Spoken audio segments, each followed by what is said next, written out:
السلام علیکم ناظرین، ہم ناولز اور افسانہ کے حوالے سے ایک ہفتہ وار سلسلہ شروع کر رہے ہیں جس میں ہر ہفتے کسی بھی ناول یا افسانے کو پڑھا جائے گا۔ امید ہے آپ کو یہ سلسلہ پسند آئے گا۔ اس سلسلے کا پہلا ناول مستنصر حسین تارڑ کا پیار کا پہلا شہر ہے۔ سٹیمر رات کی تاریکی میں رود بار انگلستان کی سرد اور بکھری ہوئی موجوں کو چیرتا فرانس کی بندرگاہ ڈنکرک کی جانب رواں تھا۔ انگلستان اور فرانس کے درمیان پھیلا 36 میل کا یہ سمندر، جو عام طور پر بے حد پرسکون ہوتا ہے، آج کی شب تلاطم میں تھا۔ گپ اندھیرے میں لہروں کا بے پناہ شور اور تیز ہوا کسی بڑے طوفان کا پیش خیمہ تھی۔ تند لہریں سمندر کے سینے میں سے اپنا مہیب وجود ابھارتیں اور ایک خوفناک دھماکے سے اسٹیمر سے آ ٹکراتیں۔ ٹکراؤ سے اسٹیمر کسی بوڑھے شرابی کی طرح ایک دم لڑکھڑا جاتا اور پھر اسی لمحے ایسے پرسکون ہو جاتا جیسے اس شرابی نے دور سے آتے ہوئے کسی پولیس کے سپاہی کو دیکھ لیا ہو، مگر یہ سکون دیر پر ثابت نہ ہوتا اور اسٹیمر ایک مرتبہ پھر ہچکولے کھانے لگتا۔ سنان اس اسٹیمر پر لندن سے پیرس جا رہا تھا۔ انگلستان کے ساحل پر ڈورو شہر سے متصل مشہور زمانہ سفید چٹانیں جو اندھیرے میں مٹیالی لگ رہی تھیں، آہستہ آہستہ دور ہوتی جا رہی تھیں۔ چٹانوں کے پہلو میں ڈورو کے قدیم قلعے کے سنگلاخ در و دیوار کی پرچھائیاں نظر آ رہی تھیں۔ قلعے کے درمیان بلند چبوتروں کو برقی روشنی سے منور کیا گیا تھا۔ لہروں کے شور اور گھپ اندھیرے میں قلعے کے برجوں میں سے پھوٹتی ہوئی ہلکی روشنی میں ایک مہیب اور سیاہ قسم کی خوبصورتی تھی، جیسے وہ آسیب زدہ ہوں۔ ڈورو کی سفید چٹانیں اور قدیم قلعہ صدیوں تک انگریزوں کے محکوم ممالک سے آنے والے باشندوں کے لیے مادر وطن انگلستان کی پہلی جھلک ہوا کرتے تھے، جنہیں دیکھ کر ان غلام روحوں پر وجد طاری ہو جاتا۔ سرکار برطانیہ، جس کی سلطنت پر کبھی سورج غروب نہ ہوتا، جو سمندر کی لہروں پر بھی حکمران تھی، اس عظیم سرکار کے دارالسلطنت لندن کا دروازہ ڈورو ان دنوں انگلستان ایک نک چڑھی سجی سجائی بڑھیا کی مانند تھا، جس کے قیمتی گہنے غلام قوموں کے پسینے کا ثمر تھے، اور پھر انہی محکوم ملکوں کے حریت پسند آگے بڑھے اور وہ تمام گہنے نوچ لیے جو اس بوڑھی ہرافہ نے تہذیب کے نام پر ان کے بزرگوں سے ہتھیا لیے تھے۔ ہر زیور کے چھننے پر بڑھیا بری طرح جھنجھلا اٹھتی اور وہ ایک نحوست آلود افریت کا روپ دھار لیتی، مگر آج یہ بڑھیا بے حد پرسکون ہے۔ اس نے حالات سے سمجھوتا کر لیا ہے۔ عظیم ماضی کی یاد اب صرف قدیم شراب خانوں میں بیٹھے بڈھے کھوسٹ انگریزوں کی بے ربط گفتگو تک محدود ہے۔ آج ڈورو کا قلعہ اور سفید چٹانیں ایک گم گشتہ تہذیب کی پرچھائیاں ہیں، جنہیں دیکھ کر صرف ان کا جمال دل پر اثر کرتا ہے، نہ کہ ان کا جلال۔ سنان بھی اس مرتبہ انگلستان کے ساحل پر ڈورو کے طلسمی قلعے اور سفید چٹانوں کو نظروں سے اجل ہوتے دیکھ کر جذباتی طور پر غیر متاثر رہا۔ اس کی وجہ شاید یہ بھی تھی کہ ہسپانیہ اور اس کے درمیان فاصلے کم ہوتے جا رہے تھے۔ اس کا ارادہ تھا کہ شب پیرس میں بسر کر کے سیدھا غرناطہ یعنی ہسپانیہ کے لیے روانہ ہو جائے۔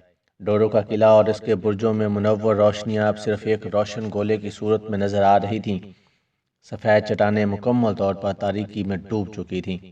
سنان نے مخالف سمت میں فرانس کے ساحل کی جانب دیکھا، وہاں صرف تاریکی تھی۔ ڈنکرک کا شہر کوسوں دور تھا۔ سنان نے خشکی سے بچاؤ کی خاطر اپنی سفید برساتی کا کالر گلے کے گرد لپیٹ لیا اور اپنی طویل سیاحت کے بارے میں سوچنے لگا۔ ابھی 6 ماہ پہلے کی بات تو تھی جب وہ لاہور میں اپنے کمرے میں بیٹھا دنیا کے نقشے پر سرخ پینسل سے لکیریں کھینچ کر اپنے سفر کا خاکہ تیار کر رہا تھا، اور پھر خشکی کے راستے پہ سفر شروع ہوا۔ افغانستان، ایران، ترکی، بلغاریہ، یوگوسلاویہ، آسٹریا، اطالیہ، Switzerland, Germany, Denmark, Sweden, Norway, Holland اور بیلجیم سے ہوتا ہوا وہ انگلستان پہنچا تھا۔ اس طویل سفر نے اسے تھکا دیا تھا۔ لندن سے روانہ ہوتے وقت اسے احساس ہوا تھا کہ اب اس کے سفر کا اختتام ہونے کو ہے۔ فرانس اور ہسپانیہ کی سیاحت کے بعد وہ گھر کی سمت میں چل کھڑا ہوگا۔ اس کا پیارا گھر جہاں اس کی ننھی منی بہنیں اور مشفق والدین اس کی واپسی کا انتظار کر رہے تھے، وہ تو کسی صورت اسے اس طویل سفر پر نکلنے کی اجازت ہی نہ دیتے تھے۔ بیٹے تم اجنبی دیسوں کی خاک چھانو گے؟ اس کے باپ نے کہا تھا، انجانی راہوں کے مسافر ہوگے، جانے ان دیسوں میں تمہیں کیا کیا مشکلات پیش آئیں، اور پھر تمہارے ساتھ کوئی حادثہ ہو جائے تو؟ یہ کہتے ہوئے اس کی آواز بھرا گئی تھی۔ حادثہ کہاں نہیں ہو سکتا ابا جان، اس نے ہنس کر کہا تھا، یہاں ہمارے گھر کے سامنے ہار روڈ پر سڑک پار کرتے ہوئے بھی تو ہو سکتا ہے۔ ماں خاموش رہی، لیکن اس کی آنکھوں میں اتری ہوئی گہری اداسی اس بات کا پتہ دے رہی تھی کہ وہ بھی اپنے جوان بیٹے کے شوق سیاحت کو پسندیدگی کی نظر سے نہیں دیکھتی۔ چلتے وقت ماں نے اس کا بازو تھام لیا۔ بیٹے اپنا خیال رکھنا، اگر تمہیں کچھ ہو گیا تو میں یہاں اپنے باورچی خانے میں بیٹھی مر جاؤں گی۔ اس کے عزیز ترین دوست فخر نے کہا تھا، سنان تمہارا دماغ خراب ہے، تم کبھی بھی کامیاب انسان نہیں بن سکتے۔ 6 ماہ کی غیر حاضری سے تمہارے کاروبار کا ستیہ ناش ہو جائے گا۔ میں تو کہتا ہوں اب بھی اپنا ارادہ بدل ڈالو۔ آؤ شیزان میں چائے کی ایک پیالی پی کر کہیں فلم دیکھتے ہیں۔ سنان جواب میں صرف مسکرا دیا تھا، ہاں کسی ہوٹل میں چائے کی پیالی۔ مال روڈ کے بے مقصد چکر اور پھر شام کو ٹیلی ویژن کے سامنے اونگنا ہی ان لوگوں کے لیے کامیاب زندگی ہے۔ اس کے سامنے تو قوس و قزح کے تمام رنگ بکھرے پڑے تھے۔ اجنبی افق اس کی زد میں تھے۔ ہاں البتہ اس کی پیاری بہنیں بالکل معترض نہ ہوئیں۔ بھائی جان سنا ہے کارن بی اسٹریٹ لندن میں لیڈیز کوٹ بے حد عمدہ ملتے ہیں، ایک میرے لیے لے آئیے گا پلیز۔ ایک میرے لیے بھی، منجلی نے گرا دی۔ میں بھی پہن لوں گی، سب سے چھوٹی نے اپنی لامبی پلکیں جھپکتے ہوئے شرارت سے کہا تھا۔ لندن میں قیام کے دوران میں اس نے اپنے لیے تو کچھ نہ خریدا، البتہ بہنوں کے لیے کوٹ ضرور خرید لیے۔ بھلا ان تینوں کے لیے ولایت سے کوئی تحفہ نہ لے جا کر ساری عمر جلے ہوئے ٹوسٹ اور بینگن کدو جیسی سبزیاں کون کھاتا؟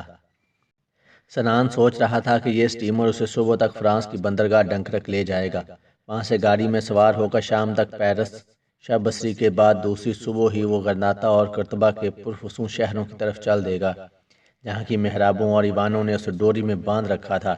بچپن میں جہازی قسم کے ناول پڑھ پڑھ کر اس کے دل میں ان شہروں کو دیکھنے کی امنگ پیدا ہوئی۔ وہ چاہتا تھا کہ وہاں جا کر دیکھے کہ کیا اب بھی وہاں چشم غزال عام ہے اور نگاہوں کے تیر واقعی دل نشیں ہیں۔ اب گرمیوں کا آخر تھا۔ اس کا خیال تھا کہ موسم خزاں کا شروع اندلس کی سرزمین میں بسر کر کے شدید سردی شروع ہونے سے پہلے پہلے وطن واپس لوٹ جائے گا، ورنہ ترکی میں برف باری کے طوفانوں میں گھر جانے کا اندیشہ تھا۔ ویسے بھی وہ اس طویل سفر سے اکتا چکا تھا اور جلد از جلد وطن لوٹنا چاہتا تھا۔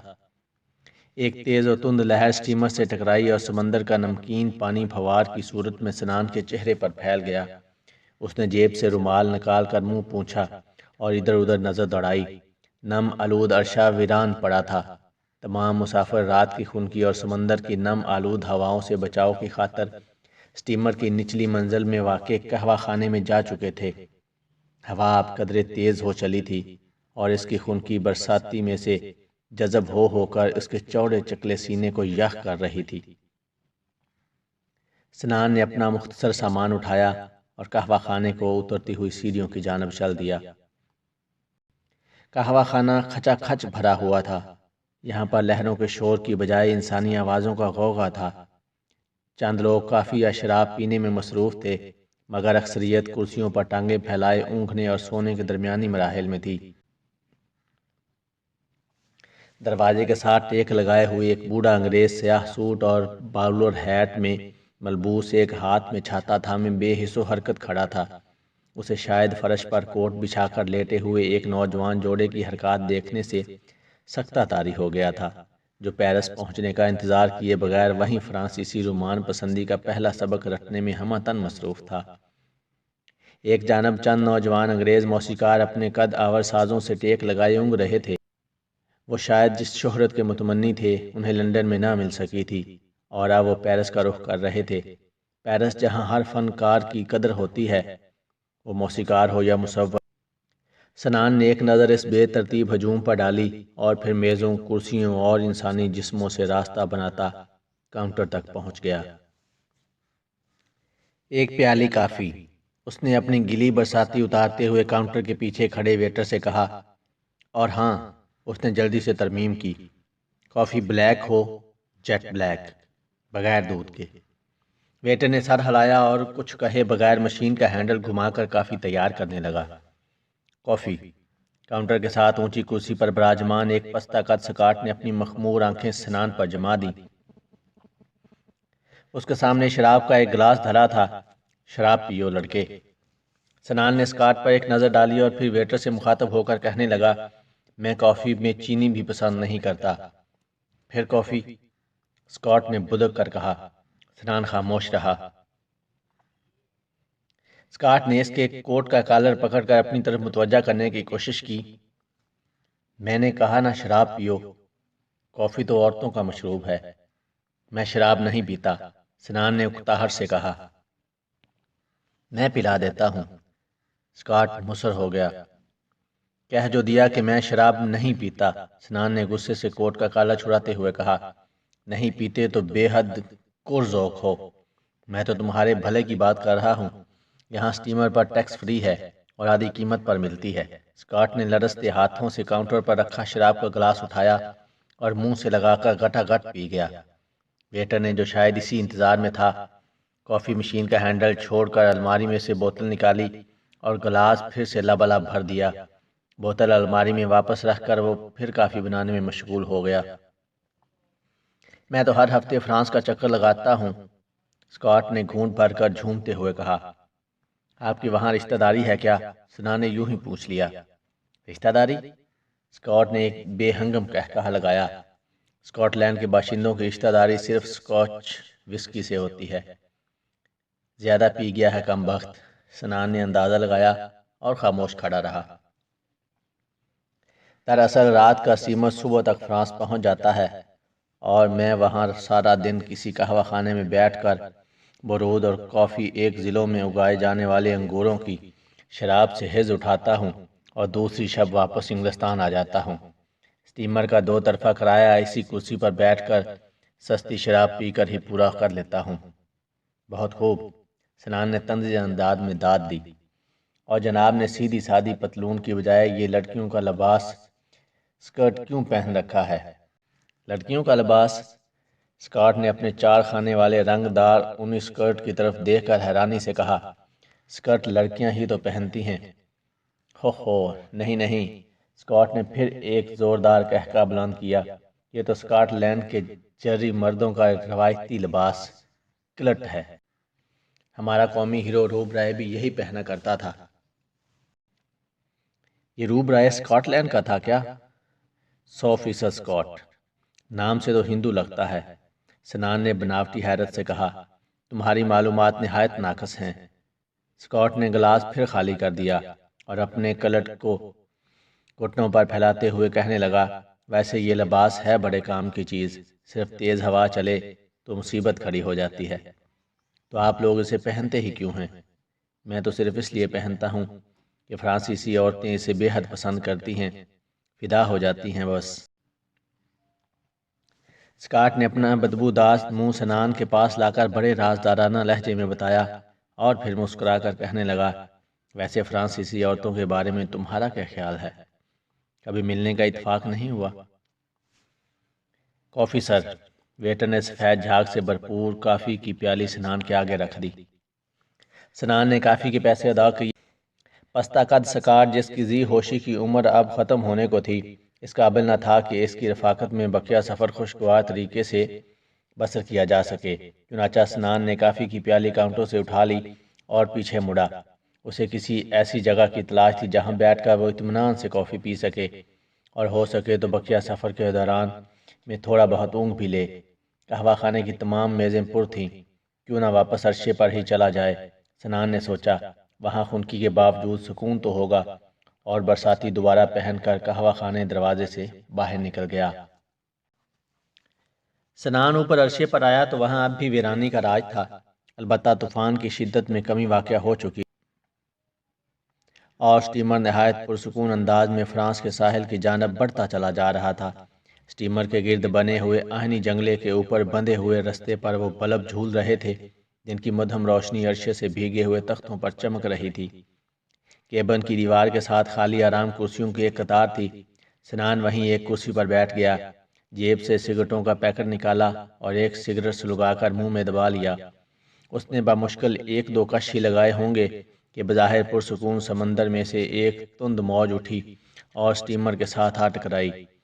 سمندر کا نمکین پانی اس کے پورے چہرے کو بھگو گیا۔ سگریٹ بجھ گیا۔ سنان زیر لب بڑبڑایا اور پھر گیلے سگریٹ کو عرشے پر پھینک کر کافی پینے میں مشغول ہو گیا۔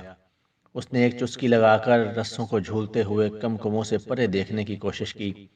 وہاں صرف لہروں کا شور اور مکمل تاریکی تھی۔ تھوڑی دیر بعد اسے احساس ہوا کہ وہ عرشے پر اکیلا نہیں بلکہ ساتھ والی کرسی پر ایک اور مسافر موسموں کی سختیوں سے بے نیاز ٹانگیں پھیلائے سو رہا ہے۔ اس نے سر سے پاؤں تک اپنے آپ کو ایک بھاری سرخ کوٹ سے ڈھک رکھا تھا۔ ایک دم سٹیمر کا گھگھیایا ہوا بھونپو زور سے بجا۔ اوہ کتنی سردی ہے، ہو یہ سریلی اور ٹھٹرتی ہوئی آواز ساتھ والی کرسی پر پڑے سرخ کوٹ میں سے آئی۔ سنان نے بوکھلا کر کافی کی پیالی عرشے پر رکھ دی۔ ہو سرخ کوٹ اب باقاعدہ ٹھٹر رہا تھا۔ جواب تو دینا چاہیے، سنان نے سوچا۔ آپ کو کس بھلے مانس نے اس سردی میں عرشے پر سونے کا مشورہ دیا تھا؟ اس نے اپنا منہ کوٹ کے اس بٹن کے پاس لے جا کر زور سے کہا جس کے آس پاس سریلی آواز کے کان ہو سکتے تھے۔ اوہ کوٹ ایک دم اچھل پڑا۔ کالر کے سرے پر وہ خوفزدہ آنکھیں جھانکنے لگیں۔ تم کون ہو؟ سرخ کوٹ نے یہ سوال ایسے ہی پوچھا تھا جیسے عامل معمول کے درمیان مکالموں میں تم کون ہو پوچھا جاتا ہے۔ مسافر، سنان نے معمول کی بہر میں جواب دیا۔ مدھم روشنی میں وہ صرف اتنا دیکھ سکا کہ عامل لڑکی ہے اور بال لڑکوں کی طرز پر چھوٹے چھوٹے کٹے ہوئے ہیں۔ خوبصورت بھی ہے۔ آنکھیں جو خوف سے پھیلی ہوئی تھیں اپنی اصلی حالت پر لوٹ آئیں۔ کافی بڑی بڑی تھیں۔ نیچے قہوہ خانے میں جگہ نہ تھی اس لیے یہاں آ کر سو رہی۔ میرا تو وہاں دم گھٹ رہا تھا، سرخ کوٹ نے آہستہ سے کہا۔ سنان اب اس انتظار میں تھا کہ سرخ کوٹ آنکھوں سے نیچے ڈھلکے اور وہ اس کے بقیہ خدوخال دیکھ سکے۔ آنکھیں اب آہستہ آہستہ نیند کے بوجھ سے بند ہو رہی تھیں۔ اہم، سنان نے گلا صاف کرتے ہوئے کہا، اگر آپ چاہیں تو میں آپ کو اپنی برساتی دے سکتا ہوں۔ سرخ کوٹ پر پھیلا لیجئے، فوار سے بچاؤ ہوگا۔ سرخ کوٹ نے صاف انکار کر دیا اور پھر اونگھنے لگا۔ سنان کو نیند بالکل نہیں آ رہی تھی۔ اس نے سوچا کہ اگر یہ لڑکی سو گئی تو صبح تک یوں ہی گم سم ہو کر بیٹھنا پڑے گا۔ گفتگو جاری رہنی چاہیے۔ کیا آج واقعی بے حد سردی ہے؟ اس نے بات کو طول دیتے ہوئے خوش دلی سے پوچھا۔ تمہارا کیا خیال ہے؟ میں صرف مشغلے کے طور پر ٹھٹر رہی ہوں، کوٹ نے رکھائی سے جواب دیا۔ سنان نے منہ بنا لیا۔ عجیب لڑکی ہے، بات کرنے کی بھی تمیز نہیں۔ یورپ میں کالی آنکھیں، کالے بال اور مشرقی خدوخال لڑکیوں کے لیے سم قاتل کی حیثیت رکھتے ہیں۔ یہاں تک کہ جن مشرقی لڑکوں کی شکل و صورت کے بارے میں ان کے والدین کو بھی کوئی خوش فہمی نہیں ہوتی، وہ بھی یورپ میں جا کر لڑکیوں سے ہینڈسم سٹرینجر یعنی خوش شکل اجنبی کا خطاب پا جاتے ہیں۔ ادھر سنان تو ویسے ہی مشرقی وجاہت کا بھرپور نمونہ تھا۔ بڑی بڑی کالی بھور آنکھیں، یکدم اداس اور پل بھر میں مسکرا دینے والی ستوا ناک، چوڑا ماتھا اور متناسب جسم۔ اگرچہ یورپ میں سنان نے ان مردانہ صفات سے ناجائز فائدہ نہیں اٹھایا، مگر اس سرخ کوٹ نے، اس لڑکی نے اس کی انا کو ٹھیس لگائی تھی۔ بھلا سیدھے منہ بات کیوں نہیں کرتی؟ اس نے ایک مرتبہ پھر کوشش کی اور بڑے تحمل سے پوچھا، آپ انگریز ہیں کیا؟ تم کو افریقی لگتی ہوں کیا؟ سرخ کوٹ نے اونگتے ہوئے پھر جھاڑ پلا دی اور پھر نہ جانے کیا سوچ کر جمائی لیتے ہوئے پوچھا، فرانس جا رہے ہو؟ چہرے پر بلا کا بھول پن تھا۔ اور نہیں تو کیا یہ سٹیمر افریقہ جا رہا ہے؟ اب سنان کی باری تھی۔ ظاہر ہے اس سٹیمر پر سوار تمام مسافر فرانس ہی تو جا رہے ہیں۔ لڑکی نے قہر بھری نظروں سے سنان کی طرف دیکھا اور پھر ایک لمبی اونگ کر کے اپنا کوٹ آنکھوں پر کھینچ کر خاموشی سے آرام کرسی پر لیٹ گئی۔ سنان مسکرائے بغیر نہ رہ سکا۔ اس نے فرش پر رکھی کافی کی پیالی اٹھا کر منہ سے لگا لی۔ کافی بالکل یخ ہو چکی تھی۔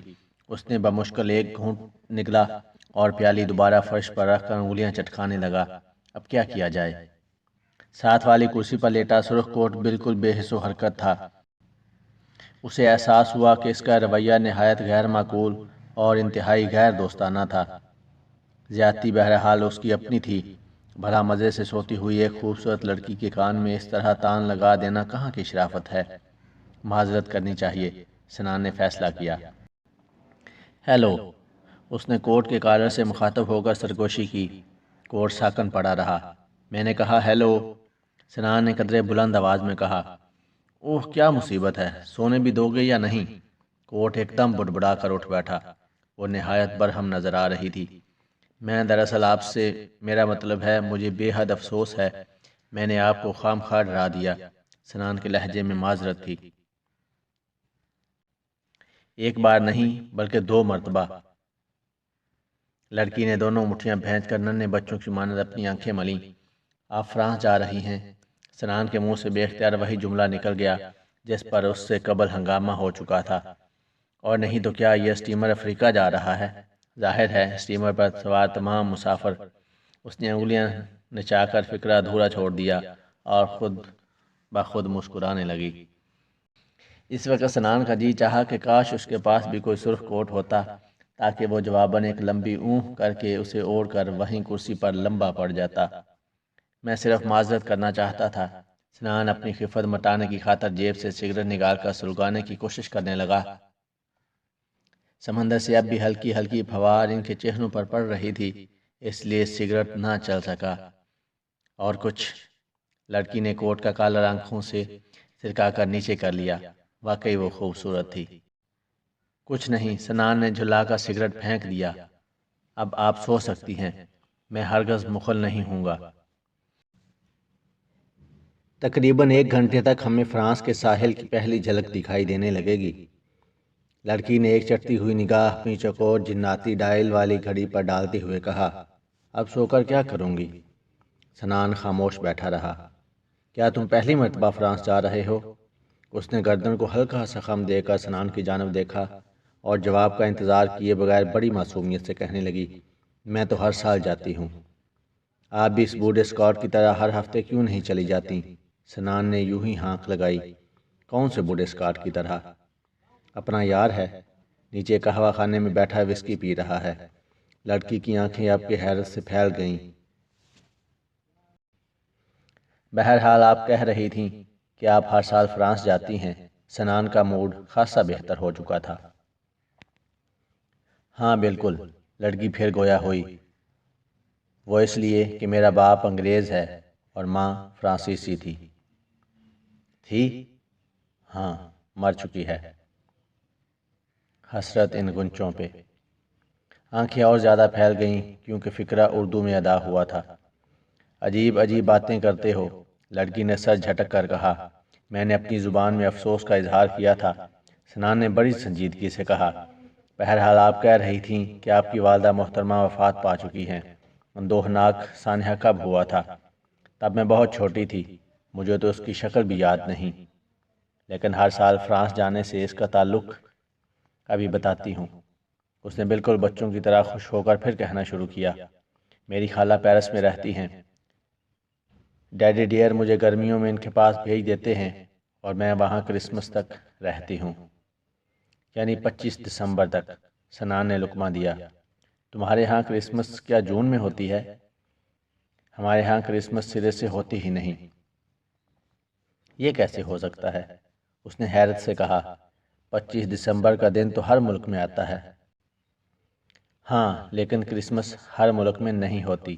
ہم مسلمان ہیں اور کرسمس نہیں مناتے۔ عجیب بات ہے، اس نے ایک مرتبہ پھر سر چٹکا۔ میرا خیال تھا کہ کرسمس تمام ملکوں میں منائی جاتی ہے۔ ہاں تو آپ کہہ رہی تھیں، ہر مرتبہ بیچ میں ٹوک دیتے ہو، پوری بات ہی نہیں سنتے۔ جی، سنان نے سر جھکا لیا۔ اب نہیں ٹوکوں گا۔ جانے میں کیا کہہ رہی تھی؟ لڑکی نے منہ بنا کر کہا۔ آپ کا باپ انگریز ہے، ماں فرانسیسی تھی، ماں مر چکی ہے، خالہ پیرس میں، کرسمس۔ ہاں ہاں، تو میں کرسمس تک پیرس میں رہتی ہوں اور پھر واپس نوٹنگم چلی جاتی ہوں۔ ویسے پیرس میں انگلستان کی نسبت سردی کا موسم قدرے گوارا ہوتا ہے، مجھے سردی بالکل پسند نہیں۔ سنان اب اس لڑکی کی معصوم باتوں میں بے حد دلچسپی لے رہا تھا۔ بے پناہ بے ساختگی تھی ان میں۔ کہتے ہیں ہر تہذیب یافتہ انسان کے دو ملک ہوتے ہیں، ایک اس کا اپنا اور دوسرا فرانس۔ آپ پر یہ روایت 100% صادق آتی ہے، سنہان نے مسکراتے ہوئے کہا۔ فرانس کی بجائے پیرس کہنا چاہیے۔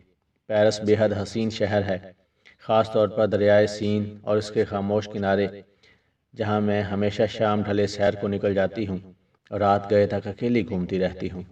اکیلی؟ ہاں، بالکل اکیلی۔ سنان سوچنے لگا کہ پیرس جیسے شہر میں اتنی حسین لڑکی کو لوگ اکیلے کیسے گھومنے دیتے ہیں۔ صبح کاذب کے آثار نمایاں ہو رہے تھے اور جنگلے کے اوپر رسے سے لٹکتے ہوئے کمکموں کی روشنی اب ماند پڑتی جا رہی تھی۔ سٹیمر کے گرد پھیلا ہوا سمندر، جو پچھلی شب ایک مہیب عفریت کی مانند چنگھاڑ رہا تھا، اب ایک وسیع سرمئی صحرا کی مانند خاموش اور پرسکون لیٹا ہوا تھا۔ ہوا بھی تھم چکی تھی، دور افق پر ایک ہلکی سی لکیر ابھری۔ فرانس، لڑکی نے لکیر کی جانب اشارہ کرتے ہوئے سنان کو بتایا۔ ہاں، فرانس، جس کی سرحدیں ہسپانیہ کو چھوتی ہیں۔ ہسپانیہ میں اندلس نام کا ایک صوبہ ہے، جہاں کرتبہ، شیلا اور گرناطہ جیسے پرفسون شہروں کے ایوان اور محراب میرے انتظار میں ہیں۔ ہسپانیہ دیکھنے کے بعد تم کہاں جاؤ گے؟ گھر، اور گھر کہاں ہے؟ سنان ہنس دیا۔ میں اپنا تعارف تو کروانا بھول ہی گیا۔ میں پاکستانی ہوں اور ایک قدیم شہر لاہور کا رہنے والا ہوں۔ کیا انگلستان میں تعلیم حاصل کرنے کی غرض سے آئے تھے؟ میں کہیں بھی کسی غرض سے نہیں جاتا۔ لوگوں کے نزدیک بے مقصد آوارہ گردی، جسے میں سیاحت کا نام دیتا ہوں۔ میں سیاح ہوں۔ سیاحوں کے نام بھی تو ہوا کرتے ہیں۔ سنان کے لبوں پر مسکراہٹ پھیل گئی۔ مجھے سنان کہتے ہیں۔ اور میرا نام پاسکل ہے۔ لڑکی نے اپنا ننھا سا ہاتھ آگے بڑھا دیا۔ سنان کے بھاری اور گرم ہاتھ نے اس کی ساری خنکی جذب کر لی۔ میں نے اپنا ہاتھ ملانے کے لیے آگے کیا تھا، تھامنے کے لیے نہیں۔ اوہ سوری، سنان نے جلدی سے ہاتھ چھوڑ دیا۔ تم کتنے خوش قسمت ہو جو آزادی سے گھوم پھر سکتے ہو، پاسکل کہہ رہی تھی۔ اس میں خوش قسمتی سے زیادہ جنون کا ہاتھ ہے، سیاحت کا جنون جو فصل گل آتے ہی عود کر آتا ہے۔ دوستوں کی رائے میں ہر دوسرے تیسرے سال میرا دماغ الٹ جاتا ہے اور میرے ذہن میں سنہری وادیاں اور جھلمل کرتی جھیلیں ابھرنے لگتی ہیں۔ پھر مجھ سے نچلا نہیں بیٹھا جاتا اور میں چند تاریخ کی کتابیں اور مختصر سا سامان کاندھے پر رکھ کر اپنے شوق کی تکمیل کے لیے نکل کھڑا ہوتا ہوں۔ کاش میں بھی تمہاری طرح سامان کاندھے پر رکھ کر، پاسپورٹ جیب میں ڈال، مزے سے دنیا کی سیر پر نکل جاتی۔ پاسکل نے اداس ہو کر کہا۔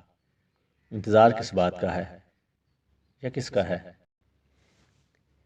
انتظار ایک شہزادے کا ہے جو میرے بدن میں چبھی ہوئی سوئیاں نکال کر مجھے ازلی نیند سے بیدار کر دے۔ سنان کے پلے کچھ نہ پڑا۔ میرے لیے تو یہ ایک دیوانے کا خواب ہے۔ وہ بے حد آزردہ نظر آ رہی تھی۔ سنان نے پہلی مرتبہ اسے غور سے دیکھا۔ اس کی بڑی بڑی آنکھیں گہرے نیلے رنگ کی تھیں اور ستواں ناک سرے سے قدرے اوپر کو اٹھی ہوئی تھی۔ سرخ و سفید گول چہرے پر چھوٹے کٹے بال بے حد بھلے لگ رہے تھے۔ پچھلی شب کو تاریکی میں وہ اسے اچھی طرح نہیں دیکھ سکا۔ وہ یقیناً بے حد حسین تھی۔ صوبیدار دل نواز خان کی بتائی ہوئی دو باتوں میں سے ایک تو پیرس کے بارے میں درست ثابت ہو گئی ہے، اب دیکھیں دوسری کا کیا بنتا ہے۔ سنان نے اس کی آنکھوں کو غور سے دیکھتے ہوئے کہا۔ پاسکل نے سنان کی طرف یوں دیکھا جیسے کہہ رہی ہو کہ پھر عجیب عجیب باتیں کر رہے ہو۔ ہمارے گاؤں میں ایک ریٹائرڈ صوبیدار اس نام کا گزرا ہے۔ سنان نے سلسلہ کلام جاری رکھا۔ وہ دوسری جنگ عظیم میں فرانس کے محاذ پر لڑا تھا۔ ہم بچپن میں گاؤں سے باہر اس کے ڈیرے پر چلے جاتے اور اس سے پیرس کے بارے میں کہانیاں سننے کی فرمائش کرتے۔ وہ ہمیشہ دو باتوں کا ذکر کرتا کہ بیٹا، پیرس کی تمام عورتوں کی آنکھیں نیلی ہوتی ہیں اور وہاں سڑکیں شیشے کی بنی ہوتی ہیں۔ پاسکل قدرے جھنپ گئی۔ کم از کم دوسری بات تو غلط ہے۔ شیشے کی بجائے پیرس کی اکثر سڑکیں کھردرے پتھروں سے بنی ہوئی ہیں۔ تمہیں یہ کیسے معلوم ہو گیا کہ یہ پہلی بات درست ہے؟ پاسکل کا چہرہ سرخ ہو گیا۔ سنان کو مشرقی حیا کا یہ انداز مغرب میں دیکھ کر بے حد حیرت ہوئی، ورنہ کوپن ہیگن کے توالی باغ میں تو ایک لڑکی نے اسے کھلے بندوں باہوں میں جکڑ کر خوبصورت گڈے کا خطاب دے ڈالا تھا، بے شرم کہیں کی، لوگوں نے بڑی مشکل سے چھڑایا۔ مجھے بھی بچپن میں بتایا گیا تھا کہ پاکستان میں یا تو راجے مہاراجے ہوتے ہیں یا فقیر مڈل کلاس سرے سے ناپید ہے، دونوں میں سے کوئی بات درست ثابت نہیں ہوئی۔ پاسکل نے ہنس کر کہا۔ سنان اور پاسکل وہاں بیٹھے خاصی دیر تک یوں ہی باتیں کرتے رہے۔ وہ اسے پیرس اور اس کے گرد و نواح میں پھیلے ہوئے جنگلوں اور خوبصورت قصبوں کے بارے میں بتاتی رہی، اور سنان اسے اپنے طویل سفر کے دوران میں پیش آنے والے دلچسپ واقعات سناتا رہا۔ کس طرح افغانستان کے وسیع صحراؤں میں وہ ایک حادثے سے دوچار ہوا اور اسے کئی روز ایک ویران کارواں سرائے میں گزارنے پڑے۔ برف پوش کو آرات کا ذکر آیا، جس کی چوٹی پر ایک روایت کے مطابق حضرت نوح کی کشتی لنگر انداز ہوئی تھی۔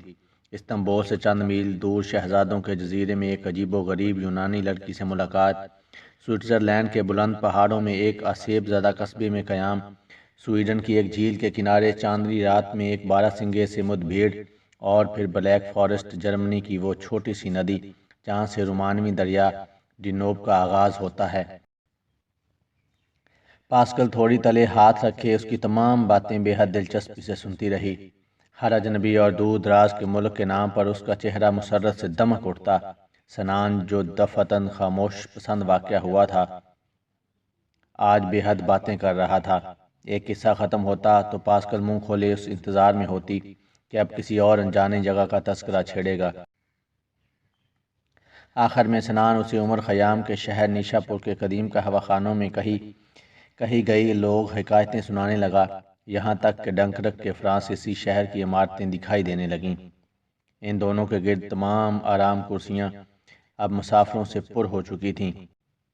وہ ایک دوسرے کی باتوں میں اتنے مگن رہے کہ انہیں احساس تک نہ ہوا کہ کب صبح ہوئی اور پھر کب قہوہ خانے میں بیٹھے ہوئے تمام مسافر اوپر عرشے پر آ گئے۔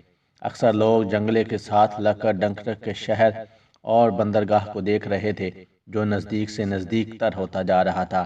سنان اور پاسکل وہیں بیٹھے رہے۔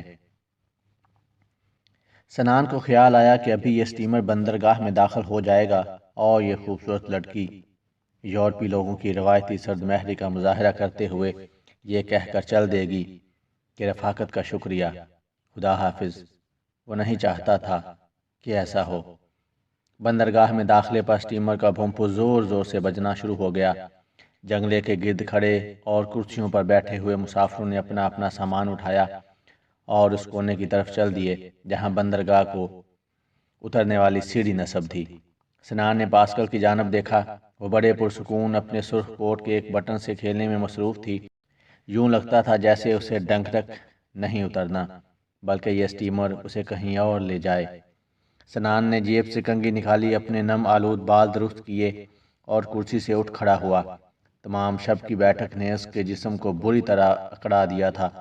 اس نے اپنی سفید برساتی اتار کر بازو پر ڈال لی اور پاسکل کی جانب دیکھا۔ وہ نظریں جھکائے اسی طرح اپنے بٹن سے کھیل رہی تھی۔ پاسکل نے اپنی پلکیں اوپر اٹھا دیں۔ سنان کو یوں لگا جیسے اس کی آنکھیں بالکل ایک آئینے کی مانند شفاف ہیں اور جن میں فرانس کے سمندر کی نیلاہٹ کا عکس جھلک رہا ہے۔ کیا یہیں بیٹھے رہنے کا ارادہ ہے؟ پاسکل خاموش رہی۔ آپ کی اطلاع کے لیے یہ سٹیمر اب واپس انگلستان ہی جائے گا، افریقہ وغیرہ نہیں، اس لیے بہتر یہی ہے کہ آپ چپکے سے یہاں سے اٹھیں اور بندرگاہ پر اتر جائیں۔ تم جا کر گاڑی میں بیٹھو، میں خود آ جاؤں گی۔ سنان نے پاسکل کی طرف غور سے دیکھا۔ اس کا چہرہ اترا ہوا تھا اور وہ بے حد اداس نظر آ رہی تھی۔ سنان کو حیرت ہوئی کہ اس لڑکی کے چہرے کے تاثرات پل بھر میں کس طرح بدل جاتے ہیں۔ معصومیت اور ہنسی کی جگہ پسماردگی اور اداسی تھی۔ بادل نخواستہ سنان نے اپنا سامان اٹھایا اور بندرگاہ کو اترنے والی سیڑھی کی طرف بڑھا۔ اسے خیال آیا کہ ہو سکتا ہے یہ لڑکی گاڑی کے کسی اور ڈبے میں سوار ہو جائے یا سرے سے سوار ہی نہ ہو اور وہ اسے ہمیشہ کے لیے کھو دے۔ اس خیال نے اسے بے حد اداس کر دیا اور فوراً واپس اسی جگہ آ گیا جہاں پاسکل ابھی تک نظریں جھکائے بیٹھی تھی۔ پاسکل نے سر اٹھا کر اس کی طرف دیکھا۔ اس کی آنکھوں کی نیلاہٹ میں نمی تھی۔ میں تمہارا سوٹ کیس اٹھا لیتا ہوں۔ پاسکل مسکرا دی۔ مگر اس کی مسکراہٹ میں شوخی کی بجائے اداسی کا پہلو تھا۔ ڈیڈی ڈیئر نے میرا سامان لندن سے بک کروا دیا تھا۔ میرے پاس سوائے اس سرخ کوٹ اور ہینڈ بیگ کے اور کچھ نہیں۔ سنان وہیں کھڑا رہا۔ وہ جاننا چاہتا تھا کہ یہ لڑکی اس کے ساتھ چلنے میں جھجک کیوں محسوس کر رہی ہے۔ اچھا تو پھر کم از کم گاڑی تک تو میرے ساتھ چلو، سنان نے نہایت نرمی سے درخواست کی۔ میں پہلی مرتبہ فرانس کی سرزمین پر قدم رکھ رہا ہوں اور مجھے رہنمائی کی ضرورت ہے۔ ایک سیاح کو رہنمائی کی ضرورت کیسے پیش آ گئی؟ اس نے آہستہ سے کہا۔ کبھی کبھار ایک تجربہ کار سیاح بھی کسی ایسے دوراہے پر آ کھڑا ہوتا ہے جہاں سے منزل کی سمت کا تعین کرنا بے حد دشوار ہو جاتا ہے۔ پاسکل ہنس دی اور اپنا سرخ کوٹ بازو پر رکھا اور بالکل ناک کی سیدھ میں دیکھتے ہوئے بڑی خود اعتمادی سے اٹھ کھڑی ہوئی۔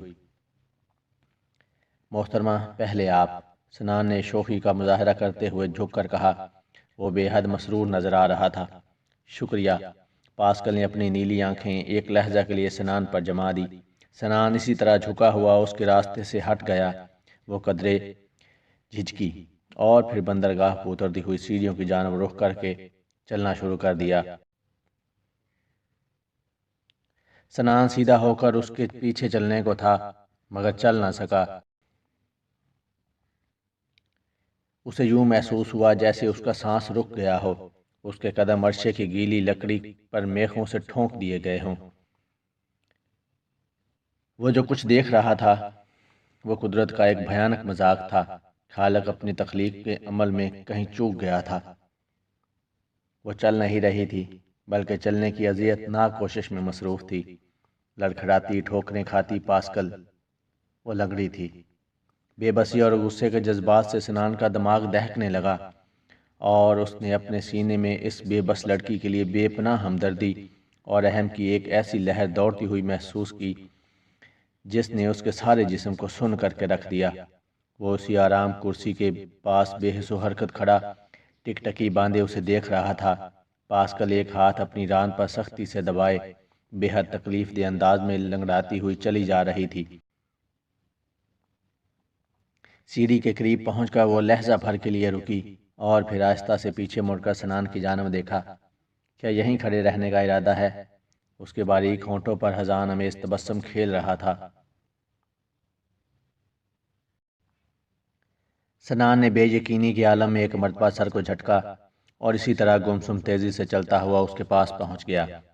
پاسکل کی آنکھوں میں نمی تھی۔ مجھے معلوم ہے، اس نے کہنا شروع کیا، تمہارے دل میں اس وقت میرے لیے رحم اور ہمدردی کے جذبات موجزن ہیں۔ سنان ایک دم اس بھیانک خواب سے بیدار ہو گیا۔ نہیں، ایسا تو نہیں، اس نے جلدی سے کہا۔ مجھے جھوٹ پسند نہیں۔ سب لوگ مجھ پر ترس کھاتے ہیں۔ میں ہمیشہ سے رحم کے جذبات کی بھکارن بن جاتی ہوں۔ تم دوسروں سے مختلف نہیں ہو۔ وہ خاموش کھڑا اس کے اداس چہرے اور پلکوں پر لرزتے آنسوؤں کو دیکھتا رہا۔ میں نے تمہیں بتایا تھا نا، ڈیڈی ڈیئر مجھے بے حد چاہتے ہیں۔ میری 16ویں سالگرہ پر انہوں نے مجھے ایک تیز رفتار سپورٹس کار تحفے میں دی۔ 17ویں سالگرہ آنے سے پہلے ہی ایک خزاں رسیدہ شب کو نوٹنگم کے شیروڈ جنگل میں میرا حادثہ ہو گیا۔ مجھے بے حد افسوس ہے۔ سنان اور کچھ نہ کہہ سکا۔ اسے پہلی مرتبہ احساس ہوا کہ انگریزی زبان میں ہمدردی اور افسوس کے جذبات کا اظہار کس قدر مشکل بلکہ ناممکن ہو جاتا ہے۔ کوئی بات نہیں، اس نے تلخی سے کہا، میں آبادی ہو چکی ہوں۔ کیا تم دونوں کا واپس انگلستان جانے کا ارادہ ہے؟ بندرگاہ پر کھڑے اسٹیمر کے کپتان نے ان دونوں سے مخاطب ہو کر زور سے کہا۔ تمہارے سوا تمام مسافر اتر چکے ہیں۔ سنان نے سرخ کوٹ اس کے بازو سے اٹھا لیا اور دونوں آہستہ آہستہ سیڑھیوں سے نیچے اتر گئے۔ کسٹم سے فارغ ہو کر وہ بندرگاہ کے پہلو میں واقع ڈنکرک کے ریلوے اسٹیشن پر آ گئے جہاں پیرس جانے والی گاڑی تیار کھڑی تھی۔ وہ دونوں ایک ہی ڈبے میں سوار ہو گئے۔ 8 مسافروں کے چھوٹے سے ڈبے میں ان دونوں کے علاوہ صرف 3 راہبائیں سوار تھیں جو ہاتھوں میں تسبیحیں تھامے آنکھیں بند کیے عبادت میں مگن تھیں۔ سفر کے دوران میں سارا عرصہ پاسکل خاموش بیٹھی کھڑکی سے باہر تکتی رہی۔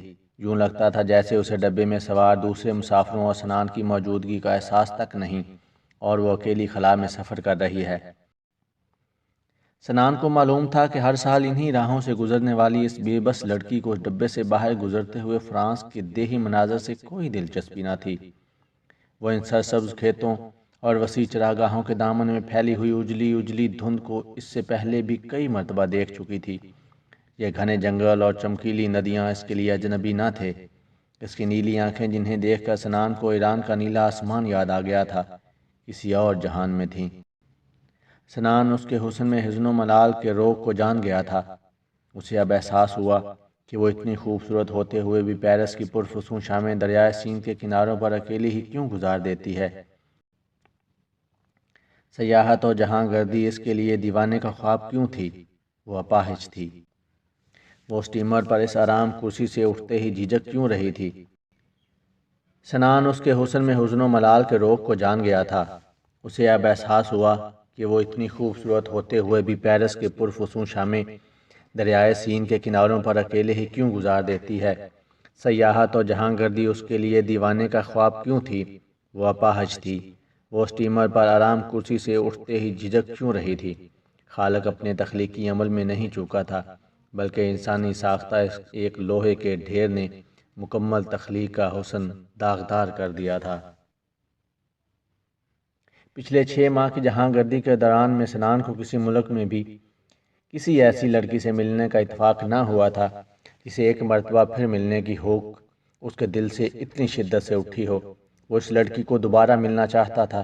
وہ کسی قیمت پر بھی گاڑی کے اس سفر کے اختتام پر رفاقت کا شکریہ، خدا حافظ جیسے کھوکھلے الفاظ ادا کر کے اس سے ہمیشہ کے لیے جدا نہیں ہونا چاہتا تھا۔ سنان چاہتا تھا کہ پاسکل کی اداس نیلی آنکھیں پھر سے مسکرانے لگیں۔ پاسکل، اس نے کھڑکی کا شیشہ بجا کر اسے متوجہ کرنے کی کوشش کی۔ اس کی نیلگوں آنکھیں کانچ کی گولیوں کی طرح بے جان تھیں، یوں لگتا تھا جیسے وہ کوئی بھیانک خواب دیکھ رہی ہو۔ اگر تم پسند کرو تو پیرس پہنچنے پر میں تمہیں گھر تک چھوڑ آؤں گا، سنان نے مسکراتے ہوئے پیشکش کی۔ اس کی ضرورت نہیں، لیکن مجھے خوشی ہوگی۔ میں نے کہا نا اس کی ضرورت نہیں، میری خالہ مجھے اسٹیشن پر لینے آ رہی ہیں۔ وہ بدستور باہر دیکھتی رہی۔ پاسکل، سنان نے ایک مرتبہ پھر کھڑکی کا شیشہ کھٹکھٹایا، کیا تم اس سفر کے خاتمے پر آج شام مجھے کہیں مل سکتی ہو؟ اس نے ایک دم پلٹ کر سنان کی جانب یوں دیکھا جیسے اس نے کوئی انہونی بات کہہ دی ہو۔ وہ کس لیے؟ میں چاہتا ہوں کہ تم شام کو دریائے سین کنارے اب اکیلی نہ گھومو، میں تمہارا ساتھ دینا چاہتا ہوں۔ پاسکل نے ہنسنا شروع کر دیا، مگر اس کی ہنسی سنان کو بے حد ڈراؤنی لگی۔ میں جانتی ہوں میرا چہرہ بے حد دلکش ہے، وہ کہنے لگی، مگر اس کا کیا کیا جائے؟ اس چہرے کا حسن کسی نیم تاریک قہوہ خانے کے کونے میں پڑی ہوئی کرسی پر صرف بیٹھے رہنے کی حد تک ہی محدود ہے۔ اٹھ کر چلنے کی تکلیف دہ کوشش اسی دلکش چہرے کو انتہائی بدصورت بنا دیتی ہے، اور انسان ساری زندگی ایک کونے میں بیٹھے تو گزار نہیں سکتا نا۔ ان باتوں کا زندگی کے حقائق سے دور کا بھی تعلق نہیں، سنان نے جذباتی ہو کر کہا۔ تم مجھے زندگی کے حقائق کے بارے میں بتا رہے ہو؟ اس نے دکھ سے کہا۔ جس طرح ایک ہی زمین پر جب ایک لکیر سرحد کی صورت میں کھینچی جاتی ہے تو اس طرح وجود میں آنے والے دو ملکوں کے لیے سچائی کے پیمانے بھی ایک دوسرے سے بالکل الٹ ہو جاتے ہیں، اسی طرح زندگی کے حقائق بھی ہر انسان کے لیے مختلف ہوتے ہیں۔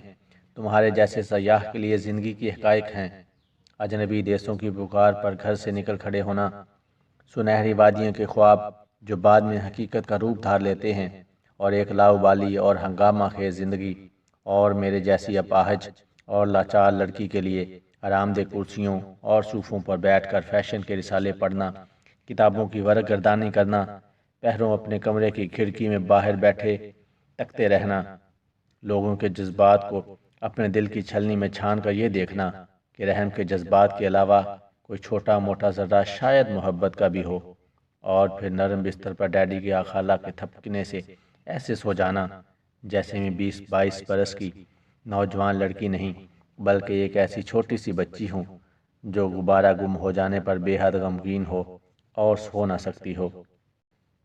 ان بے رحم حقائق کو اگر نظر انداز کر کے ایک خوشگوار زندگی گزارنے کی کوشش کر لی جائے تو کیا حرج ہے؟ تمہارا کیا خیال ہے کہ میں نے کوشش نہیں کی؟ پاسکل نے سر جھٹک کر کہا، پہلے پہل میرے جاننے والے لڑکے لڑکیاں میری تیمارداری کرنے آتے رہے۔ پاسکل، تم جلد ہی اچھی ہو جاؤ گی، پھر ہم سب راہن ہوڈ کے قلعہ کی سیر کو جائیں گے۔ جینی کی سالگرہ پر ہم سب تمہیں گیٹ ویل کا کیک پیش کریں گے۔ پھر وقت گزرتا گیا اور میں اچھی نہ ہوئی۔ مہینوں بعد میری کوئی سہیلی ادھر آ نکلتی۔ او سوری پاسکل، وہ کہتی، دراصل مصروفیت ہی اس قدر ہو گئی ہے کہ تمہیں میں دیکھنے نہ آ سکی۔ کل ہم لوگ پکنک پر چلے گئے، کاش تم بھی ہمارے ساتھ جا سکتی۔ بڑا مزہ آیا۔ ایک دو مرتبہ مجھے پارٹیوں پر بھی مدعو کیا گیا۔ میں کونے میں بیٹھی دوسرے لوگوں کی طرف حسرت بڑی نگاہوں سے تکتی رہتی۔ لڑکے میرے پاس آ کر بڑی شائستگی سے میرا حال دریافت کرتے اور پھر میرے پہلو میں بیٹھی ہوئی کسی لڑکی کو لے کر رقص کرنے لگتے۔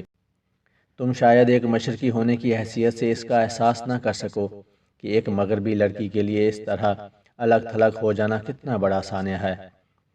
پھر میں نے کہیں بھی آنا جانا چھوڑ دیا اور اپنے کمرے میں قید ہو کر رہ گئی۔ میری اسی تنہائی کو دور کرنے کے لیے ڈیڈی مجھے ہر سال چند ماہ کے لیے خالہ کے ہاں پیرس بھیج دیتے ہیں۔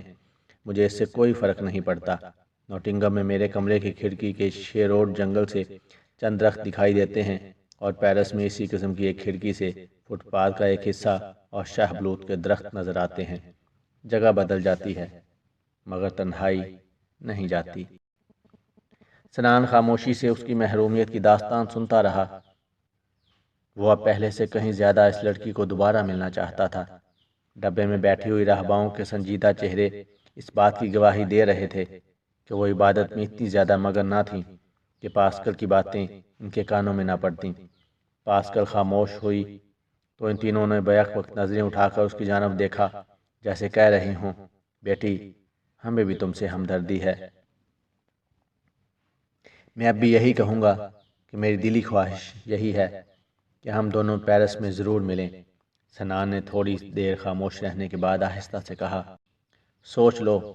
پاسکل نے میز پر کوہنیاں رکھ کر اپنا چہرہ ہتھیلیوں پر جماتے ہوئے کہا۔ اس کی آنکھیں سنان پر لگی تھیں۔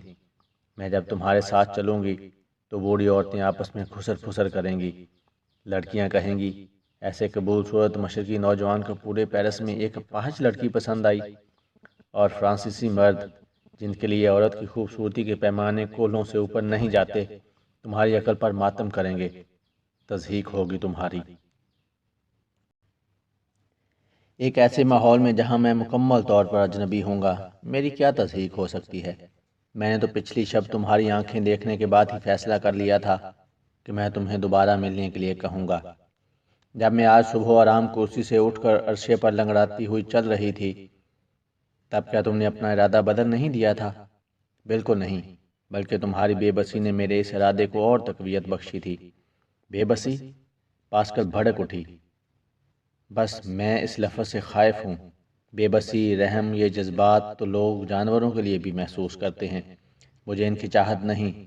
لوگ پہل میرے حسین چہرے کو دیکھ کر مجھ سے ملنے کی خواہش کا اظہار کر بیٹھتے ہیں، مگر بعد میں جب وہ چہرہ ان کی نظروں سے اوجھل ہو جاتا ہے تو انہیں صرف میرا اپاہج پن یاد رہتا ہے اور وہ مجھ سے نہ ملنے کے لیے ہیلے بہانے تلاش کرنے لگتے ہیں۔ سنان سوچ میں پڑ گیا۔ اسے خیال آیا کہ یہ بھی تو ہو سکتا ہے کہ یہ لڑکی اسے ذاتی طور پر سرے سے پسند ہی نہ کرتی ہو اور پچھلی شب کی خوشگوار رفاقت کے مد نظر اس کی دل شکنی سے احتراز کر رہی ہو۔ جیسے تمہاری مرضی، سنان نے افسردہ ہو کر کہا۔ تم اگر ذاتی طور پر مجھے پسند نہیں کرتی تو میں تمہیں مجبور تو نہیں کر سکتا۔ بالکل نہیں۔ اس کے لہجے کی بے اختیاری سنان کے لیے حیران کن تھی۔ پسند؟ میرا مطلب ہے ضرور۔ میں تمہیں ملنا چاہتی ہوں، ضرور۔ اس نے بچوں کی طرح بار بار اس طرح سر کو جنبش دی جیسے وہ اپنے جذبات کو پوری طرح بیان کرنے سے قاصر ہو۔ سنان کو یوں محسوس ہوا جیسے اس کے سر سے کوئی بھاری بوجھ اتر گیا ہو۔ وہ نشست ٹیک لگا کر آرام سے بیٹھ گیا، جیب سے سگریٹ نکال کر سلگایا اور مسکرانے لگا۔ میں پیرس میں اجنبی ہوں۔ تم کوئی سی جگہ منتخب کر کے کاغذ کے ٹکڑے پر نام لکھ دو، میں پہنچ جاؤں گا۔ پاسکل بدستور مسکرائے چلی جا رہی تھی اور سر بھی ہلا رہی تھی۔ یہ کیا مکان کی کھلونوں کی طرح سر ہلاتی چلی جا رہی ہو؟ میں نے جگہ کے بارے میں دریافت کیا ہے۔ اوہ، پاسکل ایک دم ہنس دی۔ خالہ بھی ہمیشہ یہی کہتی ہے کہ میری یہ عادت بالکل بچوں کی طرح ہے۔ تمہاری بہت سی عادتیں بچوں جیسی ہیں۔ بہرحال پہلے یہ بتاؤ کہ تم مجھے کہاں ملنا پسند کرو گی؟ دریائے سین کے کنارے۔ کون سے کنارے پر؟ دائیں یا بائیں؟ نہیں، سین کے کنارے نہیں، دریائے سین تو میلوں میں پھیلا ہوا ہے۔ تو پھر ہاں، بولیوار سان زرمین کے قہوہ خانے امن میں۔ مجھے لکھ کر دے دو۔ نہیں، یہ بھی نہیں۔ اس نے پھر ارادہ بدل دیا۔ اس قہوہ خانہ میں کبھی بھی جگہ نہیں ملتی، ہمیشہ کھڑے ہو کر انتظار کرنا پڑتا ہے۔ میرا خیال ہے میں تمہیں سرے سے گھر ہی نہ جانے دوں، اسٹیشن سے سیدھے دریائے سین پر چل دیں گے۔ نہیں، پاسکل نے سنجیدہ ہو کر کہا، خالہ اسٹیشن پر آ رہی ہیں اور وہ ذرا پرانے خیالات کی ہیں، برا منائیں گی۔ گاڑی ایک قصبائی اسٹیشن پر کھڑی ہوئی اور ان کی ہم سفر تینوں راہبائیں اترنے کے لیے اٹھ کھڑی ہوئیں۔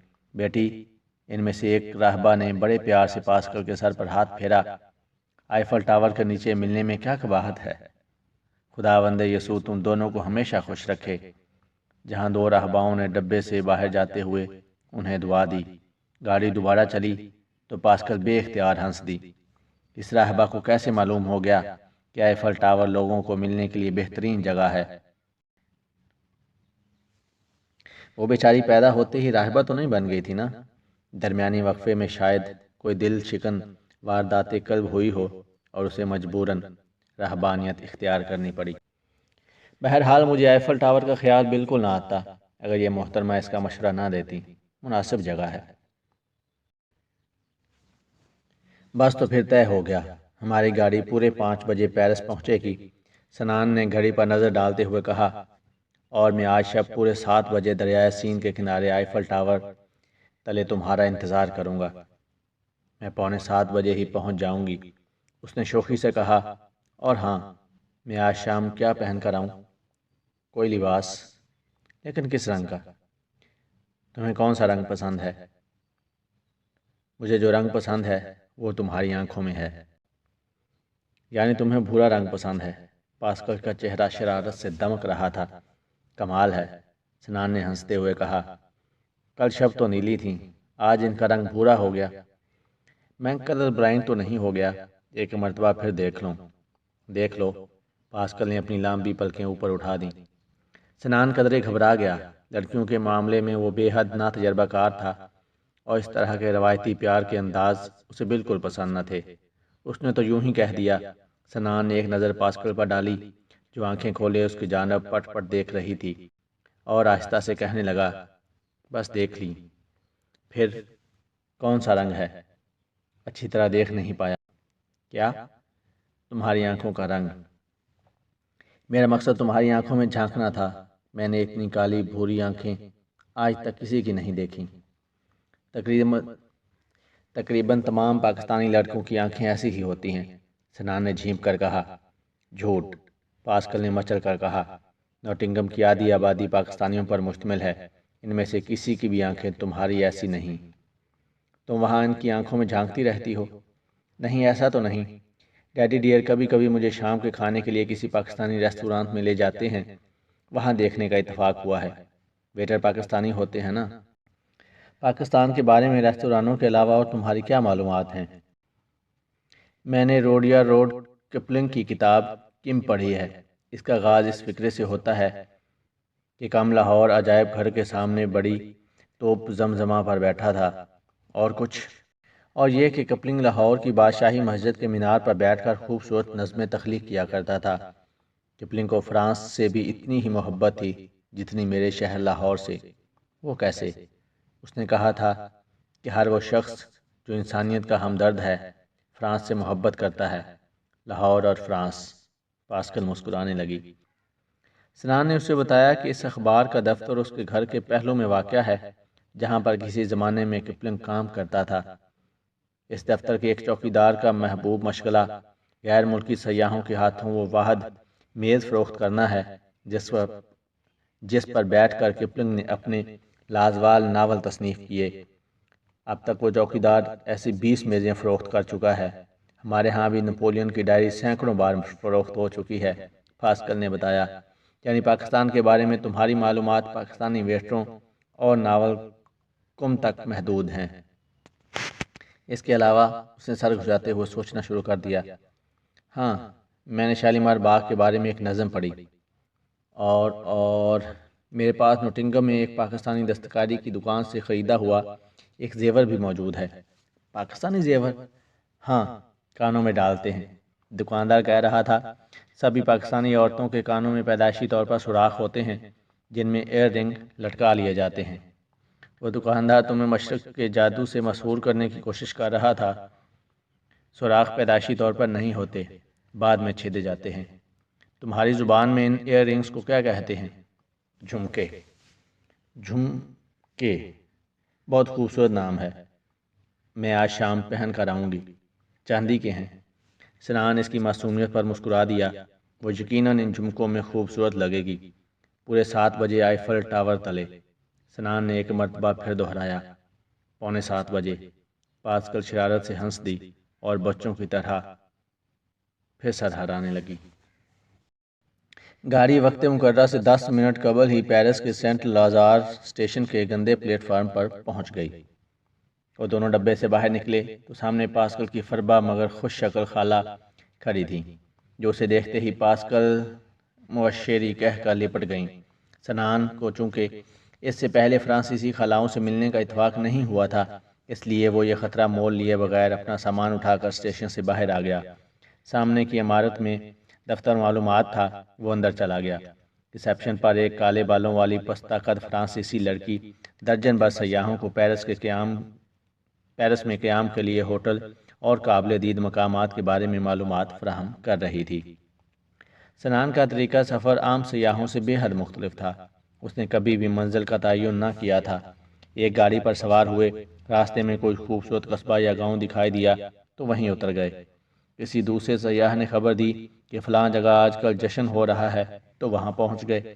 راہ چلتے کسی نے کار میں لفٹ دے دی تو اس کے ساتھ ہو لیے، چاہے اس کی کوئی بھی منزل ہو۔ اس طرح سفر کرنے میں جہاں نت نئے لوگوں اور انجانے شہروں کو دیکھنے کا موقع ملتا، وہاں کئی سوگتیں بھی اٹھانی پڑتی، مگر کسی ایسی جگہ رات ہو گئی جہاں شب بسری کا مناسب انتظام نہ ہوا اور رات فٹ پاتھ پر کاٹنی پڑی۔ کسی نے آبادی سے کوسوں دور کسی ویرانے میں اتار دیا۔ ان مصیبتوں کے پیش نظر اس نے ایک چھوٹا سا خیمہ اور کھانے پکانے کا مختصر سامان خرید لیا تھا۔ جہاں ہوٹل میں جگہ نہ ملی، وہاں کیمپنگ گراؤنڈ میں چلے گئے اور اپنا چھوٹا سا گھر تیار کر لیا۔ کیمپنگ گراؤنڈ یورپ کے ہر شہر اور قصبے میں موجود ہیں اور وہاں ہر قسم کی آسائشیں مہیا کی جاتی ہیں۔ سنان کا ارادہ تھا کہ پیرس میں کیمپنگ کی بجائے ہوٹل میں ہی ٹھہرا جائے، چنانچہ اس نے کاؤنٹر کے پیچھے لڑکی سے اس بارے میں دریافت کیا، آپ کو زیادہ سے زیادہ کتنے کرائے کا ہوٹل درکار ہے؟ لڑکی نے میز پر پینسل بجاتے ہوئے کہا، یہی کوئی 10 فرانک روزانہ کا۔ لڑکی کے ہاتھ سے پینسل گرتے گرتے بچی۔ 10 فرانک؟ ناممکن۔ ہاں، البتہ 30 فرانک میں شاید۔ لڑکی نے سنان کی طرف ایسے دیکھا جیسے کہہ رہی ہو، اے فقیر، تم پیرس میں ہو اور یہاں ہوٹل ہوتے ہیں، دھرم شالے نہیں۔ یہ تو بہت زیادہ کرایہ ہے۔ سنان نے اپنے بڑے ہوئے بالوں میں ہاتھ پھیر کر سر ہلایا۔ وہ تو ہے۔ لڑکی نے بے چینی سے سنان کے پیچھے جمع سیاحوں کے ہجوم کی طرف دیکھتے ہوئے لاپرواہی سے جواب دیا، کیمپنگ گراؤنڈ ہی چلا جائے، وہاں خیمہ لگانے کا کرایہ صرف 2 فرانک یومیہ ہوگا۔ سنان نے فیصلہ کر لیا۔ تو پھر پیرس میں کیمپنگ گراؤنڈ کا پتہ دے دیجئے، میرے پاس خیمہ بھی ہے۔ لڑکی نے فوراً میز کی دراز سے پیرس کا تفصیلی نقشہ نکالا اور ایک نقطے پر سرخ پینسل سے نشان لگا کر سنان کو تھما دیا۔ بوئے ڈی بولون کیمپنگ، ٹرام سڑک کے اس پار ملے گی، نیولی کے پل پر اتر جانا وہاں سے قریب ہی ہے۔ سنان نے نقشہ جیب میں ڈالا اور لڑکی کا شکریہ ادا کر کے ٹرام اسٹیشن پر چلا گیا۔ تھوڑی دیر بعد ایک دقیانوسی قسم کی ٹرام وہاں آ کر رکی۔ سنان نے نقشہ جیب سے نکال کر کنڈکٹر کے سامنے رکھ دیا۔ کیمپنگ۔ کنڈکٹر نے وہی کا نعرہ لگایا اور سنان کو سامان سمیت ٹرام کے اندر کھینچ لیا۔ ٹرام کھچا کھچ بھری ہوئی تھی، اس لیے اس نے سامان دروازے کے پاس ہی رکھ دیا اور خود بھی وہیں کھڑا ہو گیا۔ یہ پیرس میں رش کے اوقات تھے، لوگ اپنے دفتروں، کارخانوں